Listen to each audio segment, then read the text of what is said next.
এবার সরাসরি আলিপুরের দিকে নজর রাখতে হবে। আলিপুরে ধুন্ধুমার পুরনো আসবাবের দোকানে রীতিমতো ভাঙচুর এবং বিক্রেতার সঙ্গে তুমুল বচসা দুই ক্রেতার। এবং দেখুন যে দুষ্কৃতীদের নিয়ে এসে চড়াও হওয়ার একটা অভিযোগ, আর সেই অভিযোগে যত্রতত্র পড়ে রয়েছে, ছড়িয়ে ছিটিয়ে রয়েছে আসবাব এবং সে চারিদিকে ছড়িয়ে ছিটিয়ে আসবাবপত্র রয়েছে। ঘটনাস্থলে পুলিশ পৌঁছেছে, যে ছবি আপনাদের সরাসরি দেখাচ্ছে আলিপুরের। আমার সঙ্গে রৌনক রয়েছে, কথা বলবো রৌনকের সঙ্গে। আলিপুরে ধুন্ধুমার পুরনো আসবাবের দোকানে ভাঙচুর, বিক্রেতার সঙ্গে তুমুল বচসা দুই ক্রেতার। সরাসরি চলে যাব রৌনক, কি থেকে ঘটনার সূত্রপাত, কেন এমন পরিস্থিতি তৈরি হলো? দেখো, একেবারে আলিপুর গোপালনগরে 100 বছরের পুরনো এই পুরনো আসবাবপত্রের মার্কেট। জানা যাচ্ছে যে দুজন ক্রেতা প্রথমে একটি পুরনো আয়না কিনতে আসেন এবং সেই আয়নায় দাম দর ঠিক না হওয়ায় হুমকি দিয়ে যায় বিক্রেতাকে। আর 30 মিনিটের মধ্যে 2টো নাগাদ প্রায় 50 থেকে 70 জনকে নিয়ে এসে একবারে দুষ্কৃতী হামলা যাকে বলা যেতে পারে, এরকম হামলা চালায় গোটা এলাকা জুড়ে যত পুরনো আসবাবপত্র এবং ভেতরে বেশ কিছু জনের বাড়ি রয়েছে। বাড়িতে কার্যত তাণ্ডব লীলা চালানো হয়, ভাঙচুর করা হয়। 4 থেকে 5 জন এর জেরে কিন্তু আহতও হয়েছে, তাদেরকে ইতিমধ্যে এসএসকেএম হাসপাতালে নিয়ে যাওয়া হচ্ছে। এবং যে রিটার্ন কমপ্লেন এখানকার যারা বিক্রেতারা রয়েছে তোমায় দেখাবো, তারা কিন্তু আলিপুর থানায় ইতিমধ্যে রিটার্ন কমপ্লেন করছে। আলিপুর থানার পুলিশ ঘটনাস্থলে রয়েছে এবং শুধু এটা নয়, তাদের একটা অভিযোগ যে এখানে কিন্তু একটা প্রমোটিং রাজের অভিযোগ তুলছেন। প্রমোটিং এর জন্য তো তারা এই ঘটনাটা ঘটেছে। আমরা কথা বলবো তাদের সঙ্গে, যে প্রমোটিং রাজের একটা অভিযোগ তুলছেন এই ভাঙচুরের ঘটনায়। কেন আমাদের মনে হচ্ছে, কেন এতদিন ধরে এখানে কোনো কিছু হয়নি, যার জন্য আমাদেরকে এখন মনে হচ্ছে যে এইরকম তাণ্ডব জীবনে কোনোদিন হয়নি 100 বছরের মধ্যে। আজকে এটা হঠাৎ করে ঘটলো। এখানে যুক্ত এই একটা প্রমোটিং এর কাজ চলছে, সেখানে যুক্ত আমার মনে হয় এই এলাকাটা কি প্রমোটার নিতে চাইছিল না দিয়ে দিয়েছে? প্রমোটার চলছে, ওইটা প্রমোটিং ভাঙা চলছে, ঠিক আছে। জায়গাটাও কি নেওয়ার একটা না, এটা তো কমন প্যাসেজ, ওদের একটা জায়গা। আমার মনে হয়, আমাদের সবারই মনে হয় এর মধ্যেও এইগুলো যুক্ত আছে, যে এখানে কোনো ঝামেলা করে। কতজন আহত হয়েছে? আমাদের আহত হয়েছে ওখানে অনেকজন, হ্যাঁ, মোটামুটি 5-6 জন খুব বড় ইনজোর্ড হয়েছে। তাদেরকে নিয়ে যাওয়া হচ্ছে এসএসকেএম হাসপাতালে। রিটার্ন কমপ্লেন করছি এবং ওদেরকে মেডিকেল করিয়ে আমরা আলিপুর থানায়। এই যে আলিপুর থানার পুলিশ ঘটনাস্থলে রয়েছে এবং এখানকার যে চিত্রটি শুধু কিন্তু মার্কেট। একটা বিষয় জানতে চাইবো, যে দুজন ক্রেতার সঙ্গে এই ঝামেলা দোকানদারের, সেই দুজন ক্রেতা কি স্থানীয় ক্রেতা নাকি অন্য কোথাও থেকে এসেছে? সেই বিষয় ক্রেতাদের সম্পর্কে কি জানা যাচ্ছে, তারা কারা? দেখে, একেবারে এই গোপালনগর ঠিক তার পাশেই চেতলা অঞ্চল। তারা জানাচ্ছে এই যারা এসেছিল দুজনও চেতলা অঞ্চলেরই বাসিন্দা। শুধু তাই নয়, যে 50 থেকে 70 জন এখানে ভাঙচুর চালিয়েছে তারাও কিন্তু এই চেতলার বাসিন্দা। এবং যখন এই ভাঙচুর হয় ঘটনাস্থলে কিন্তু আলিপুর থানা পুলিশ এসে পৌঁছায়। তারপরে পরিস্থিতি ঠান্ডা হলে যারা এই ভাঙচুর চালিয়েছে তাদের কিন্তু খুঁজে পাওয়া যাচ্ছে না। ইতিমধ্যে তারা যে লিখিত অভিযোগ, সেই লিখিত অভিযোগ থানায় জমা করতে যাচ্ছেন এবং তারা যেটা বলছে, পাশেরই ওয়ার্ডের এই বাসিন্দারা। এবং ঠিক এই একটা আয়না কেনাকে কেন্দ্র করে এরকম যে দুষ্কৃতি তাণ্ডব, তা কিন্তু নজিরবিহীন। ইতিমধ্যে কলকাতা পুলিশ ঘটনাস্থলে রয়েছে এবং তাদের প্রায় 7 থেকে 8 জন আহত রয়েছে, যাদেরকে ইতিমধ্যে এসএসকেএম হাসপাতালে নিয়ে যাওয়া হচ্ছে। এবং যে বিষয়টি এখানে মানে সামনে আসছে, যে একটা আয়না কেনাকে কেন্দ্র করে শুধু যে তুমি দেখতে পারবে এখানে দোকানে ভাঙচুর নয়, বেশ কয়েকটি বাড়ি রয়েছে যারা স্থানীয় বাসিন্দা, সেই বাড়িতেও কিন্তু দুষ্কৃতীরা চড়া হয়। প্রায় 50 থেকে 70 জন দুষ্কৃতী একেবারে লাঠি সোটা দিয়ে ভাঙচুর করে। তাহলে স্পষ্ট হচ্ছে কি, যে শুধুমাত্র আয়না কেনা নিয়ে বচসা নয়, এর পেছনে একটা, যেমন তুমি বলছিলে যে এর পেছনে একটা অন্য গল্প রয়েছে, অর্থাৎ অন্য একটা বিষয় রয়েছে এর পিছনে।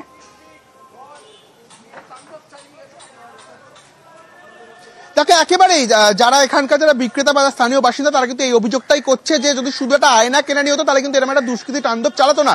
তারা অভিযোগ করছে, তোমায় দেখাবো যদি দেখতে পাও, ঠিক এই এলাকার পাশেই একটা নতুন ফ্ল্যাট হচ্ছে, একটা প্রমোটিং এর ব্যাপার রয়েছে যুক্ত। তারা অভিযোগ করছে সেই প্রমোটিং এর কোন একটা বিষয়ের ক্ষেত্রে কি এরকম একটা বড় গন্ডগোলের সৃষ্টি হলো। অর্থাৎ এই জায়গাটি কিন্তু যাদের বিক্রেতারা রয়েছেন, এই জায়গাটি কি নেবার ছক ছিল প্রমোটারের, এরকম একটা তারা অভিযোগ করছে। ইতিমধ্যে থানায় রিটার্ন কমপ্লেন দিচ্ছে। অর্থাৎ কেন এই ভাঙচুর? জানতে চাইবো, যে জমির ছবিটা তুমি দেখাচ্ছ, অর্থাৎ প্রমোটিং এর যে জায়গাটা তুমি এই মুহূর্তে দেখাচ্ছ, আমরা আমাদের দর্শকদেরও দেখাচ্ছি, এই জায়গার পাশেই তো এই দোকান, কাঠের দোকান, যে দোকানে এই বচসা হয়। অর্থাৎ এইরকম কি কিছু জানা যাচ্ছে যে মালিককে আগে কেউ জানিয়েছিল এই দোকান ছেড়ে দেওয়ার জন্য, বা এইরকম কোনো হুমকি আগে কি পেয়েছিলেন এই দোকান মালিক?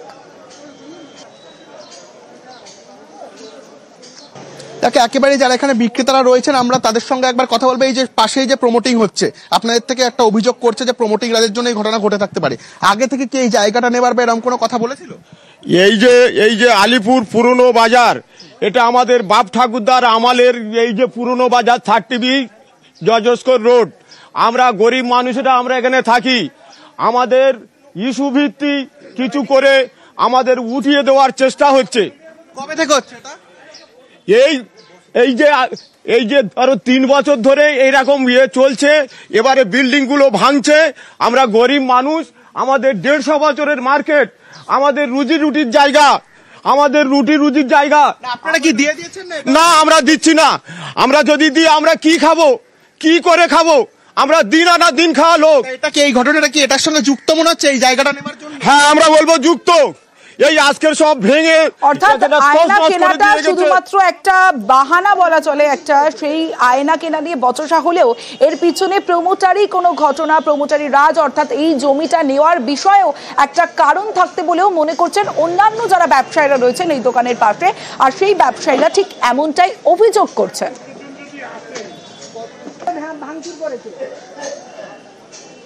দুর্গাপুরের দিকে নজর রাখতেই হবে, কারণ একটা সুন্দর অনুষ্ঠান, বিয়ের অনুষ্ঠান, আর সেই বিয়ের অনুষ্ঠানে ঠিক কি হলো ছবিটা দেখাবো। কারণ বড় কোণে পক্ষের হাতাহাতি মারপিট, আর সেই মারপিটে ধুন্ধুমার পরিস্থিতি বিয়ে বাড়িতে। দেখুন সেই ছবিটা আপনাদের দেখাচ্ছি, যেখানে বিয়ে বাড়িতে বর পক্ষ এবং কোণে পক্ষের মধ্যে ঝামেলা, বচসা, আর তারপরে ধুন্ধুমার পরিস্থিতি, যেখানে মারপিটে একজনের মৃত্যু হয়েছে, মারামারিতে মৃত্যু হয়েছে একজনের। বিয়ে বাড়ির অনুষ্ঠান, আর সেই বিয়ে বাড়ির অনুষ্ঠানে বর আর কোণে পক্ষের হাতাহাতিতে মারপিটে একজনের মৃত্যু।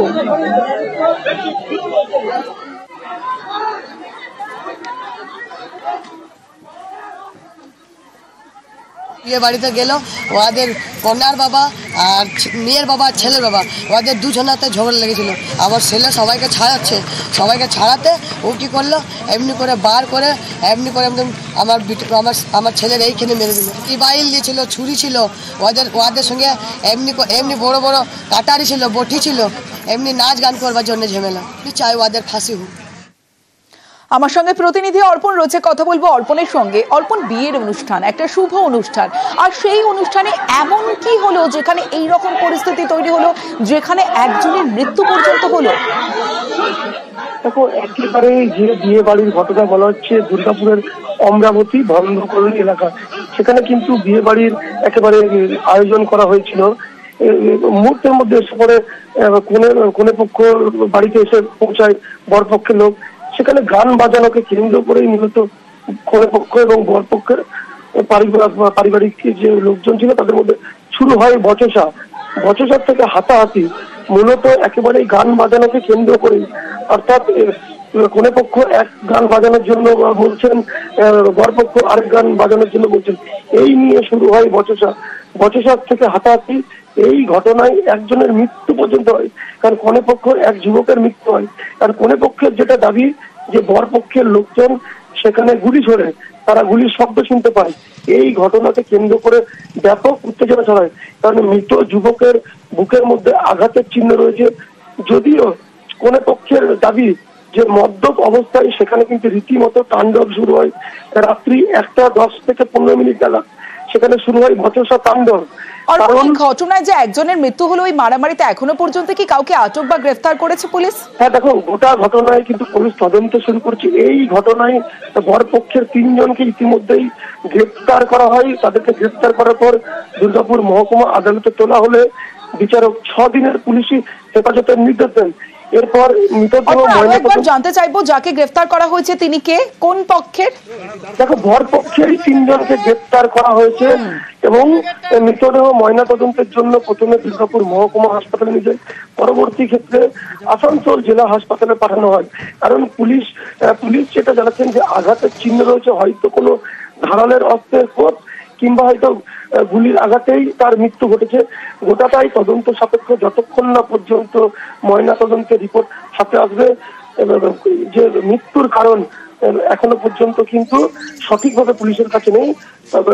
ময়না তদন্তের রিপোর্ট হাতে পাওয়ার পরেই একটা বিষয় একটু জানতে চাইবো, যেমনটা তুমি আমাকে বলছিলে যে গান বাজানো নিয়ে বচসা, সামান্য গান বাজানো নিয়ে বচসা এমন জায়গায় পৌঁছলো যেখানে এই রকম মারামারি এবং বরপক্ষ কোনে পক্ষের ঝামেলা, যেখানে মৃত্যু। হ্যাঁ, দেখো, একেবারেই গান বাজানো নিয়েই বচসা। কোনে পক্ষের পছন্দের একটি গান সেখানে পরিবেশন হয়েছে। অপরদিকে বর পক্ষ থেকে কিন্তু তাদের পছন্দের একটি গান পরিবেশন করার কথা বলা হয়। এরপরেই অর্থাৎ কোন পক্ষ কোন গান শুনবে তাই নিয়ে ঝামেলার সূত্রপাত, যেখানে একজনের মৃত্যু হয়েছে। ধন্যবাদ অর্পণ। গুলিও চালানো হয় সামান্য গান বাজানোকে কেন্দ্র করে, এমনটাই অভিযোগ রয়েছে। কোন পক্ষ গান বদল করে, বরপক্ষের বিরুদ্ধে অভিযোগ রয়েছে, এবং কে কোন পক্ষ কোন গান শুনবে এই নিয়ে ঘটনার সূত্রপাত, যেখানে ধুন্ধুমার পরিস্থিতি, হাতাহাতি এবং একজনের মৃত্যু। মেয়ের বিয়ে হচ্ছিল, খাবার জন্য এসেছিল, তারপরে ওখানে নাচ গান করতে গিয়েছে, ওইখানে ঝামেলা হয়েছে। কিভাবে মারা গেছে ওটা তো জানি না। ওইখান থেকে মার খেয়েছে, ওই ছেলেটা ওইখানে ঘুমিয়ে গিয়েছে, তুলে নিয়েছে, হসপিটাল নিয়ে গেছে। ওইখানে যেতে যেতে বলছে মারা গিয়েছে। আমি দেখিনি গুলি লেগেছে, কি করে মেরেছে। আর ওদের মধ্যে কি কথাবার্তা হয়েছিল, যে ঝামেলাটা হচ্ছিল, আমরা ছাড়ছিলাম সবাই মিলে, মানছিল না, আর করছিল না, ঝামেলা করতে করতে এই জিনিসটা হয়েছে। বলছে নাকি গুলি করে মেরে দিয়েছে বোর পক্ষে। হ্যাঁ, তার বাবাকে ধরেছে। আমরা চাইছি তাদের শাস্তি হোক, সাজা হোক। তা কি করে মেরে কি করেছে, একদম ডাইরেক্ট রিভলভার সাথে একদম মেরে দিয়েছে। আর যখন ওকে রিভলভার মেরেছে, আমাদের লোকগুলো যখন এসছে গুলি করে এসছে, যে মেরেছে ওর নাম হচ্ছে টকলু। গান নিয়ে গন্ডগোল হয়েছে। দু ছোড় মারতে পারতে, তুমি একটা বন্দুক, তুমি পিস্তল, তুমি গুলি, তুমি হাতিয়ার, হ্যাঁ আমাদের ধরেছে, 5-6 জনকে ধরেছে। ওদের ফাঁসি চাই না, জীবন যেমন সাজাই চাই। আমাদের বিয়ে করতে এসেছে, ঝগড়াঝাটি করতে আসেনি, আমাদের কিচ্ছু নিয়ে আসেনি বাড়ি থেকে। মিথ্যে মিথ্যে বলছে, সবাই বাড়িতে আছে, যত জিনিসের গেছে বাড়িতে। ছেলেটা মারা গেছে, অত ভিড়ের মধ্যে আমাদের জানি না। না, ওর সঙ্গে ঝগড়া হয়েছে, কিন্তু মারামারি করিনি। কে মেরেছে, ও পালিয়ে গেছে। ওই দিয়েছে ওর শ্বশুর আম কাটবার জন্য, ওর নিয়ম আছে, আম কাটে, ওই নিয়ে মেরেছে।